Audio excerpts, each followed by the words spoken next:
Hey everybody, Professor Reed, fall 2021. So I know I do these videos for multiple classes across the board in multiple schools. As I've mentioned before, sort of the king of the adjuncts. So let's embrace it, sort of go with that. Now, we've had some really interesting conversations in my classes across the board about the nature of the satire essay. Really great questions by a few students that I want to address in a sort of an addendum, I guess you could call it, PowerPoint overview of the satire essay. So the goal of this is that we're mocking or sort of making a parody of the traditional college essay. So just thematically for the essay, you don't need to pick a topic that's related to essay 1 or essay 2. So in most of my classes, we do the argumentative essay about the conspiracy theory, cause and effect essay about conspiracy theory, and then for this particular essay, they don't have to be related. So sort of keep that in mind. Somebody asked that question. Great question. What we're trying to do, like I said, is we're trying to mimic, mock, parody the traditional college essay. So for this essay, it wants to have, or it needs to have, a thesis statement, argues a position, and we'll talk about annotation. You want to get 3 sources into the paper that are pretty, I don't want to say normal sources, but they're not satirical or conspiracy oriented sources. Okay, so the satire side of this, as you can see from the example essay that's up on Canvas, is in the analysis portion. Okay, so it's in the analysis portion. So when you get the 3 sources, like you can find sources that are almost just like straight up news sources. Okay. Now, good. So we talked about this in class, and this is a little bit older overview of all these different movies. In one of my classes, we looked at a website, I think IMDb. IMDb had a really nice list of satirical types of movies, and also there was a video game. I want to say Grand Theft Auto they had listed as satire. And I know that we saw some pretty interesting ones, like Wall-E was listed as satire, Fight Club was listed as satire. So there's a variety of these beyond just this overview. And then obviously you have the more, classic examples from the cartoon world, South Park, The Simpsons. Those are all satirical ones. So we studied these, and you're going to want to pull off of these elements of satire as you do your analysis. Okay. All right, good. Now here's the terms, right? And you want to think about these terms as you develop the paper.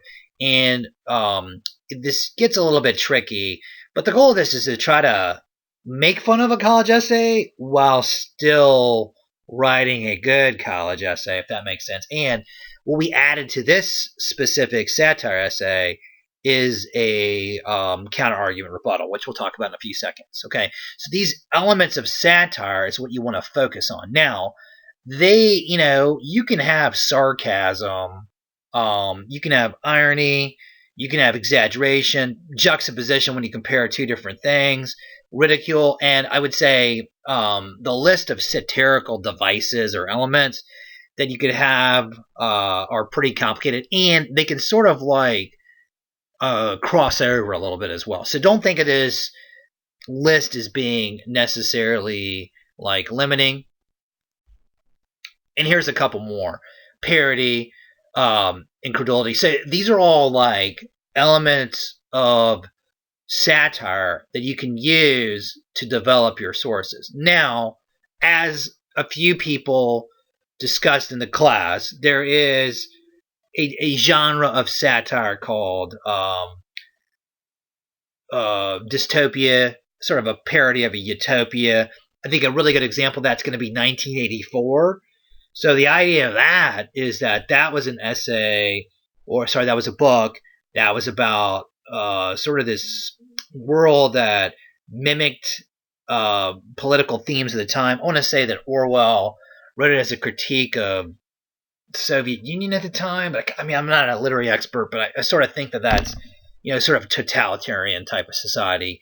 And obviously, you walk around anywhere, people are going to be like, "Oh, that's like 1984."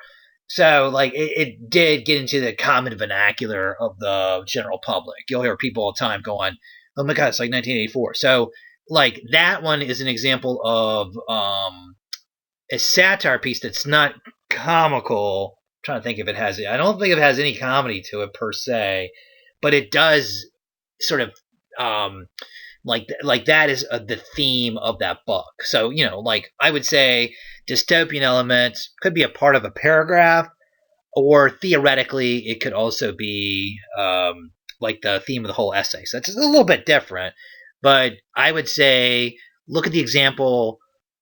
Thesis has to argue a position. Make sure you build the three sources in, and you just give the factual information, and then you sort of take it to these sort of absurd, satirical, sarcastic, parody types of levels.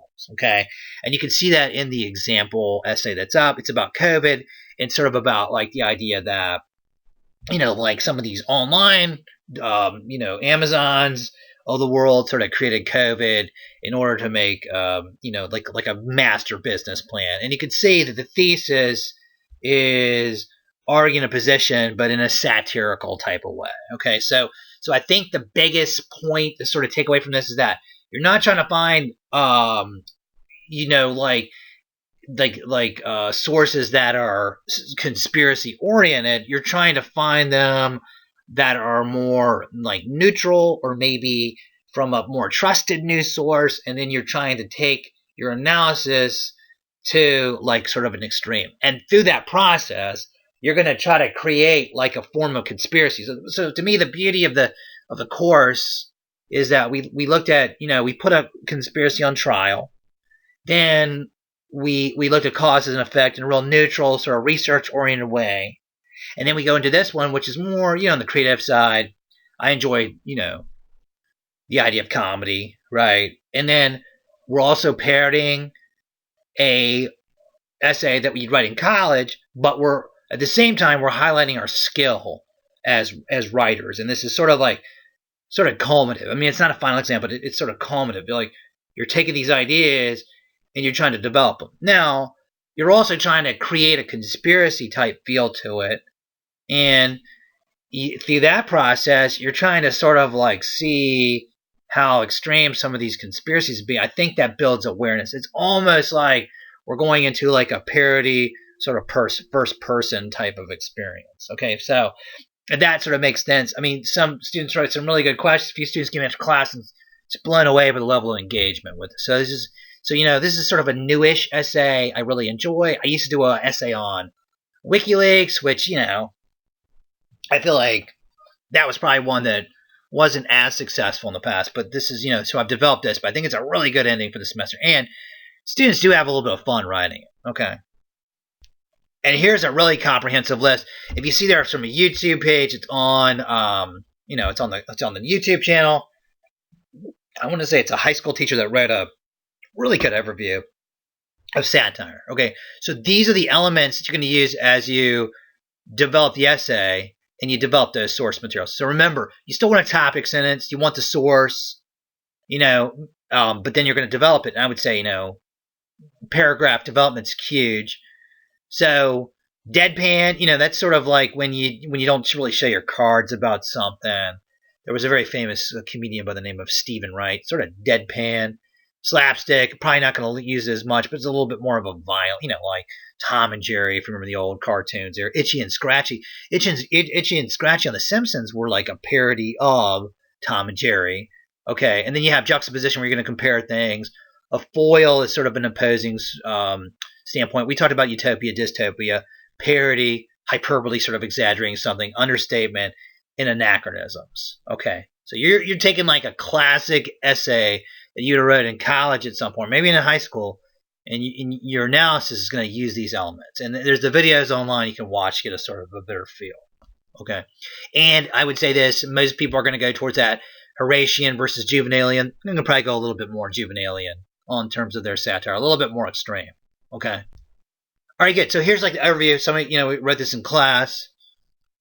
But the conspiracy theory statement, thesis statement argues three sources, non-satirical elements of satire to develop, counter-argument, and then a rebuttal. Remember, the counter-argument is sort of neutral. It's just an objection to the piece. You can refer back to the previous essay to get sort of a feel for that. Try to add a source in there for the counter argument, develop that, and then the rebuttal should serve as a conclusion for the paper as well. Now, one of the things that somebody mentioned to me was like, "Hey, Professor Reed, can I add in some logical fallacies?" Hell yeah, you can. I think that's actually like one of the better ideas the student had. They brought that up, and if you think about it, like satire in your development of it is sort of like logical fallacy oriented. Okay, thesis where you argue position. And then, yeah, for your annotations, just to go back about the annotation, I know this has been a little bit, like what a wild semester it's been. We're here fall 2021. If you watch this a little bit later, just think back to it. Okay, and for the folks watching this in some some other year, it was a wild semester where we had to blend a lot of things. It was good though. But the annotation that you did, you're trying to get, you answer the questions for that, you put it underneath it. Make sure you get that in, and try to have the sources that are sort of like quote-unquote normal. Okay, and then you're going to have that rebuttal at the end, which turns your main point of view. Not to go too into this, because there's a previous lecture on that. I just want to answer those very specific, great questions that students have been asking. Okay, and then make sure you add in those, transitional phrases to make sure we know that we're going into rebuttal and also counter-argument. Take a look at the example essay for that.